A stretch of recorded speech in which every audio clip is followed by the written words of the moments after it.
kaibigan, maaari ba akong magtanong? Ano yan, aking kaibigan? Kilala mo ba ang binibining iyon? Si Maria, anak ni Don Alejandro at ni Doña Marita. Bakit mo siya nagtanong, kaibigan? Hindi ko alam, pero nung nauna kaming nagkita, para kaming sinadana sa isa't isa. Ganun ba, kaibigan? Subukan mo kaya siyang ligawan. Ngunit meron kang kaagaw at si Fernando yun. Ngunit huwag kang mag-alala.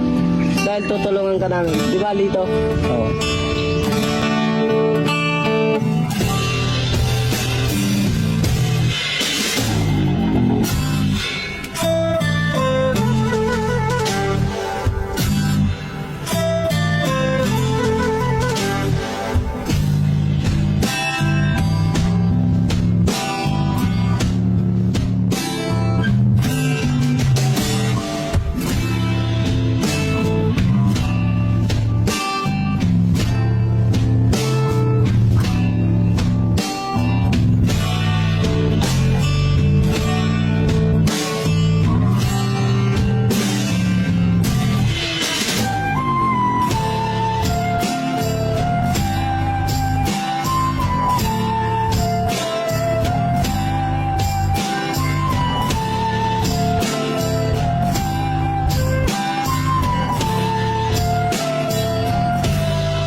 Nais kong ipakilala si Juan bilang aking formal na kasintahan. Ano? Hindi kami papayag ng hihina. Ngunit ama, mahal namin ang isa't isa. Bakit sa tingin mo mapapakain ka ng pagmamahal na yan? Maging praktikal ka naman, anak. Kabutihan mo lamang ang aming iniisip ng iyong papa. Bawalang galang na po. Ngunit kaya kong buhay lang yung anak. Mabubuhay mo nga siya, ngunit hindi mo siya kayang bigyan ng magandang buhay. Ngunit Maria, may napili na kaming lalaking ipapakasal para sa iyo. Isa siyang negosyante at mula sa isang mayamang pamilya dito sa Pilipinas. Anin ko ang liwanag ng kanyang ginto at ari-arian. Kung dilindila ang mararanasan ko sa piling niya. Hindi na namin ito patatagalin pa. Ikaw ay papakasal namin kay Fernando sa ayaw sa gusto mo. Paano ka nang umalis sa pamamahay namin?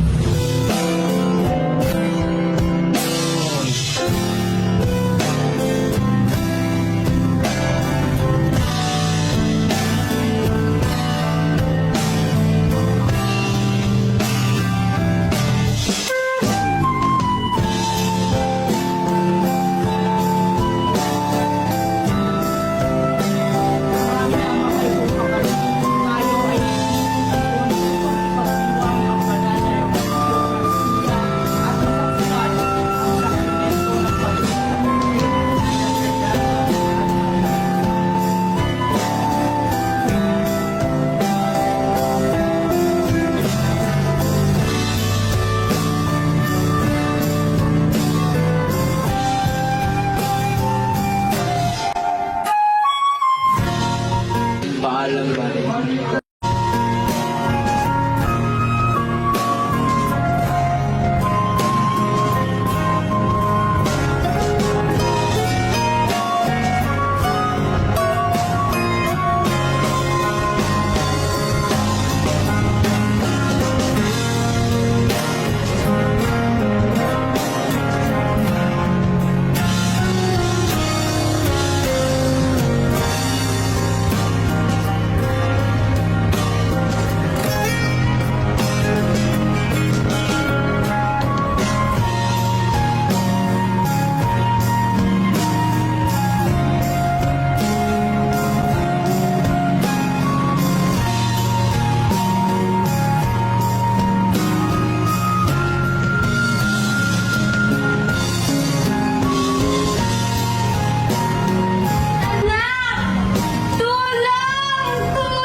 nandito ka na pala.